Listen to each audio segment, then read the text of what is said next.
Então vamos lá? Será que a Selic vai cair drasticamente nos próximos dias? A gente tem visto aí na imprensa, né, algumas notícias. A mais recente é o Roberto Campos Neto, ele foi no programa Roda Viva nessa segunda-feira e tá rendendo aí. A discussãozinha aí envolve o Campos Neto e o presidente, né, o Luiz Inácio Lula da Silva, do PT aí. O argumento aí é a meta da inflação e os juros altos. A primeira coisa é que o Lula disse que queria mexer na meta para aumentar a meta da inflação pro ano, o mercado ficou em polvorosa, galerinha aqui ficou todo mundo doido, o negócio dali daqui, dali dali. E aí ele soltou também lá nesse programa que a meta dele para a taxa Selic desse ano, na verdade, é terminar o ano com a taxa Selic de 12%. Se eles não vão mexer na meta da inflação e vão abaixar a taxa de juros, como é que vai fazer para segurar essa baguncinha aqui? E o que isso impacta no seu bolso? É um pouco sobre isso que a gente vai conversar hoje. Antes de mais nada, quem é Sardinha Raiz já vai deixar o like na confiança, e quem não é Sardinha Raiz ainda vai segurar a mãozinha e considerar deixar o like e se inscrever quando o vídeo te agregar, te trouxer algum conhecimento que você ainda não tinha. Então segura sua mãozinha aí e fica tranquilo. O que acontece? O que tem a ver, Raul, taxa Selic com inflação? Nada a ver, você está inventando palavras, isso nem existe. Calma. Explicar, meu lindo. O que acontece? Então, a gente tem a taxa Selic que a gente chama de taxa básica de juros, é a taxa Selic. A taxa básica é a taxa, então, que o Tesouro ele usa para emprestar o dinheiro ali. E os bancos acabam tomando empréstimo, os bancos acabam comprando títulos, acabam emprestando título para o outro, tem a ver o negócio de overnight, papapá. Eles não podem terminar o dia com mais saques do que depósitos, tem toda a situação para proteger o sistema financeiro, e aí eles tomam dinheiro emprestado e papapá. Se o governo está ali colocando no mínimo 13,75% de taxa de juros, você concorda que o banco ele tem que emprestar um valor mais alto que esse, né? Então isso pressiona e diminui a oferta de dinheiro no mercado. Quando diminui a oferta de dinheiro no mercado, a gente tem ali uma redução no consumo. Se a gente tem uma redução no consumo, a gente diminuiu a demanda. Ó, diminuímos a demanda. O povo tem menos dinheiro, olha que maravilha. Quando o povo tem menos dinheiro, ele compra menos. Se eles compram menos, o preço dos produtos para de aumentar loucamente. É uma das formas de controlar a inflação. É a única? Claro que não. Pode mexer em custo de logística, tarará, inflação é um negócio complexo. Ciência é a economia humana, né? Se todo mundo acha que vem uma crise, por exemplo, a crise chega porque a gente para de gastar e a crise acontece. E da mesma forma acontece com um monte de outros assuntos. Por que essa discussão existe tanto? O Lula,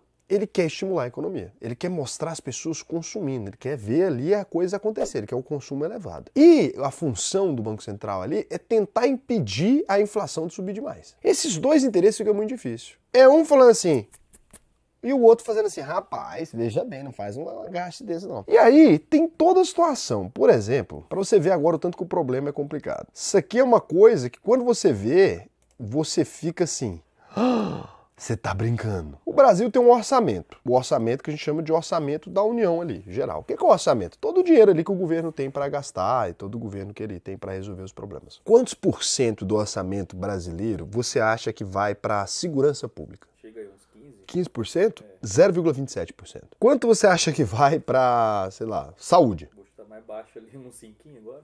5, 4,18, já foi melhor. Quanto você acha que vai para defesa nacional? Menos ainda, né? É uns 2. Boa, 1,94%. Onde você acha que o governo mais gasta dinheiro? Metade do orçamento. Nossa, não tenho noção. Pagamento de juro. E aí 19,58% é a previdência social. Mais da metade de tudo que o governo brasileiro arrecada é utilizado para pagar juros. Isso aqui é porque o governo brasileiro, além dele cobrar um imposto altíssimo, esse dinheiro ainda é insuficiente, ele vai se endividando loucamente. E aí ele vai emitindo título, e quando ele emite esses títulos, ele vai protelando e vai arrastando essa dívida. Tem um monte de correntes econômicas, alguém vai dizer que isso não é relevante, outras correntes econômicas vão dizer que isso é muito preocupante, outras correntes econômicas vão dizer que o governo tem dinheiro infinito e que foda-se. Vai ter N formas de você enxergar essa situação. Só que quando a gente faz o governo, né, pagar essa quantidade aqui de juros, a gente está dizendo que os nossos impostos estão sendo utilizados para pagar juros. E aí quando aumenta essa taxa de juros ali para 13,75%, o tamanho dessa dívida ela vai crescer das próximas emissões de dívida. Então quanto mais alto fica a taxa de juros, mais dinheiro a gente vai ter que gastar com isso, menos dinheiro a gente vai ter que investir. Vai ter para investir naquilo que realmente importa. É como se você saísse pagando seu cartão de crédito e pagando o mínimo e acumulando loucamente. Chega no momento que o mínimo fica tão grande que não tem mais muito o que você fazer. Só que você não é o governo ele pode imprimir dinheiro e usar ali para injetar nessa dívida. Você não pode, ele pode emitir mais dívida também. Então assim, é óbvio que ninguém quer a Selic nesse patamar. Ninguém quer, né? O governo não é interessante para o governo. Isso não é bom para o governo, não é bom para você que seus impostos estão sendo utilizados errado. Além disso, uma taxa Selic nesse nível, você imagina o seguinte, ó, Casezinho, Você ganhou hoje 2 milhões de reais. Você prefere investir esses 2 milhões de reais numa padaria, que pode ali te dar um lucrozinho, uns 30 mil por mês, ou você prefere aí pegar esse dinheiro e deixar todo na Selic, e aí você ganha 275 mil por ano, sem risco algum, ganhando 22.916. Selic sem olhar para trás. Então, a Selic nesse patamar, ela não estimula o ambiente de negócio, nem bolsa de valores, nem fundo imobiliário, nada que gera valor. Esse dinheiro aqui é o cara simplesmente sentado fazendo assim, ó, lá, aquela racha-bola. E alguém vai ter que pagar isso. A economia não funciona com a Selic extremamente alta, é óbvio. Só que não dá, então Raul, então o Lula tá certo. Tem simplesmente que ir lá e cortar a Selic loucamente, abaixar esse ambiente de taxa de juros. O Paulo Guedes... Né, Paulo Guedes? Foi lá, colocou a Selic em 2%. Melhorou o ambiente de negócio? Porra, pra caralho. Você vai ali, vai girando dinheiro, sabe o quê? Só que olha o que aconteceu com a inflação. Então o que a gente precisa é, se o governo não quer que a inflação aumente loucamente, ele precisa parar de gastar feito doido. É esse o primeiro passo, porque aí ele pode parar de subir a Selic, feito louco, pode parar de aumentar o pagamento que a gente tem que dar na taxa de juros. Então assim, é óbvio que diante disso aqui, a gente tá vendo que eles vão mexer na Selic. Não tem como, o Lula ele quer, ele consegue. O bicho articula daqui, articula dali, fala um cochicho no ouvido dá aquele negócio, fuma um charutinho cubano com um aqui, toma um gole e tal, quando você vai ver, já resolveu. O jeito dele vai acontecer as coisas. Só que isso aqui pode ser preocupante no sentido, né, de que se eles não pensarem nisso direito, inclusive o Andrade aí, Haddad, querido Haddad, já virou querido. Você vê que o Haddad, que a gente odiava o Haddad, eu já amo o Haddad, que é a pessoa mais sensata desse Ministério da Economia. Ele vai lá e fala, Lula, mas em nome de Jesus, né, a gente não pode mexer na taxa de juros. E o Lula quer porque quer bagunçar. Então o Haddad tá falando de fiscal o dia inteiro. O dia inteiro. A cada 3 palavras que saem da boca dele, ele é equilíbrio fiscal. O Haddad, ele virou liberal. O Haddad tá ali preocupadíssimo com as contas públicas. Quem diria que o Haddad, nesses 45 dias de governo, pelo menos até aqui, né, daqui pra frente pode piorar, mas até aqui o Haddad tem se saído como a pessoa mais sensata do Ministério da Economia. Então o Haddad está ali dizendo isso. Se eles mexerem nisso aqui na canetada, você pode esperar por um aumento da inflação. Então o que é bom, né? É bom você ter sempre aquela exposiçãozinha na sua carteira a uma proteção do IPCA. É bom você ter um pouquinho alinhado ao CDI, 130, 138, 140, 142% do CDI. É bom você ter um pré-fixadozinho, porque vai que não acontece nada disso. Então você vai fazer uma diversificação da sua carteira de renda fixa ali que você consegue se proteger. E lembre-se da máxima, que é a máxima de hoje, né? Que não é a máxima de hoje, é a máxima de sempre. Boas empresas lucrativas são boas em qualquer cenário. Raul, tá crise. Se tá crise pro mundo, pro Itaú tá bom. Pesquisa aí quanto que eles ganhavam. Girinho na época do Sarney aí. Ou overnight. Ali dá dinheiro, então não precisa se preocupar. Os bancos, as boas empresas, elas têm uma proteção natural já contra esse tipo de armadilha. Então é basicamente isso. E você agora vai vir pro Você me pergunta, eu lhe respondo, eu tomo pinga, cada domingo dançando e continuando e não consigo nem...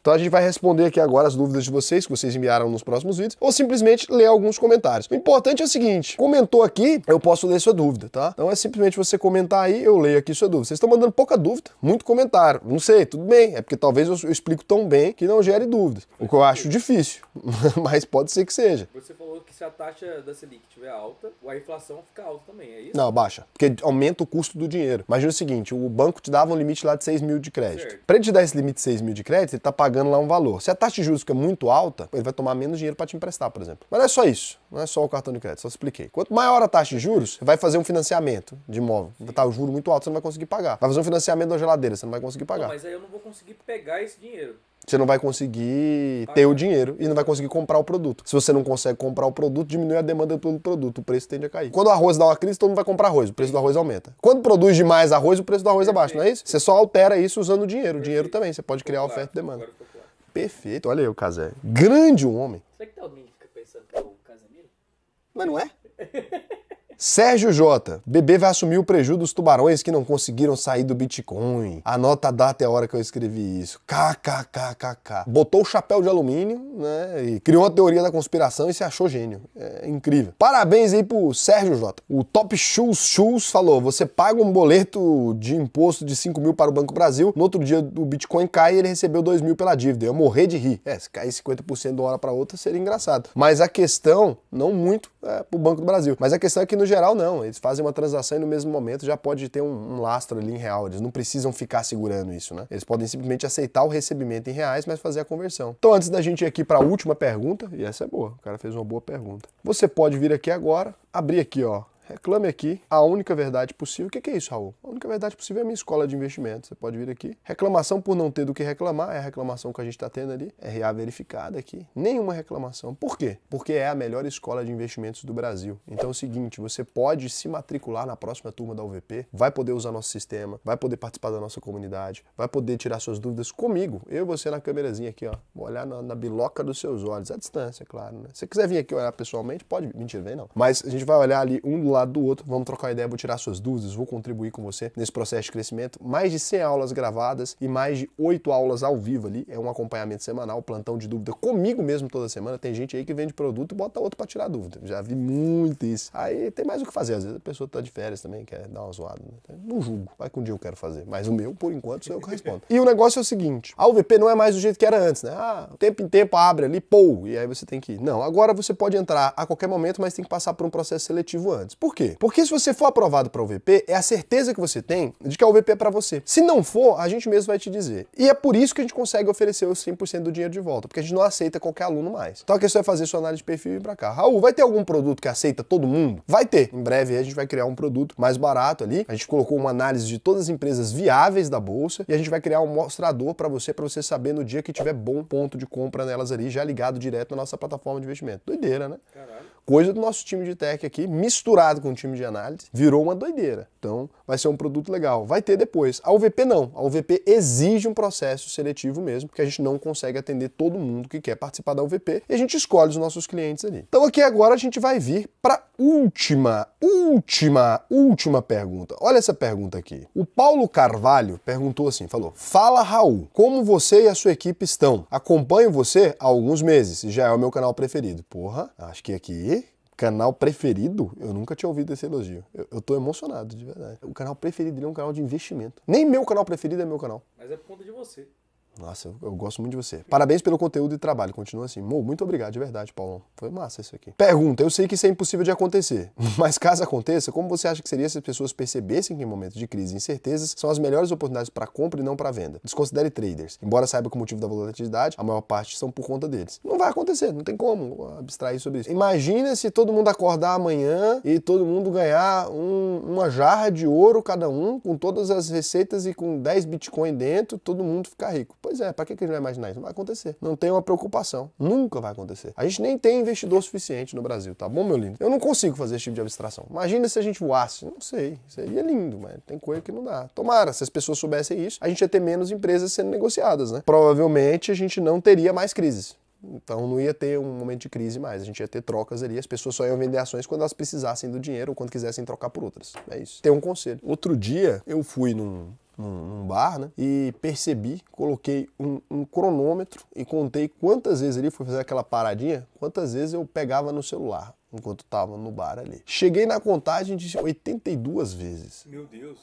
O ser humano normal. Uma vez ele a cada 10 minutos, 2 vezes a cada 10 minutos, 3 vezes a cada 10 minutos, dependendo da pessoa, né? Ou seja, será que nós estamos realmente conversando com as pessoas ou a gente está conversando com as pessoas pela tela? É um problema, né? Inclusive, não recomendo, se você tem filhos, que você fale com seu filho olhando para a tela. Isso é perigosíssimo, não tem um contato visual, pode desenvolver problemas na criança e não é bom para a comunicação. Minha irmã é pedagoga, me disse isso aí. E eu queria convidar vocês aí, nesse carnaval, aí, ó, vai aproveitar seus amigos, vai sair para um bar, vai para um lugar, vai para uma festa, ok? Deixa o celular quieto, para de mexer com esse trem de celular o tempo inteiro. É zoado isso, você vai passar a vida inteira mexendo em celular, tô tentando diminuir o meu consumo consistentemente, tô agora contando quantas vezes eu pego isso, tudo agora eu vou observar pra gente poder mudar isso aí, né, Casé? A gente precisa de pessoas, precisamos de pessoas, então vai transar, fazer alguma coisa de produtiva da vida. Beijo. Conversar é bom também, depois de transar é melhor ainda.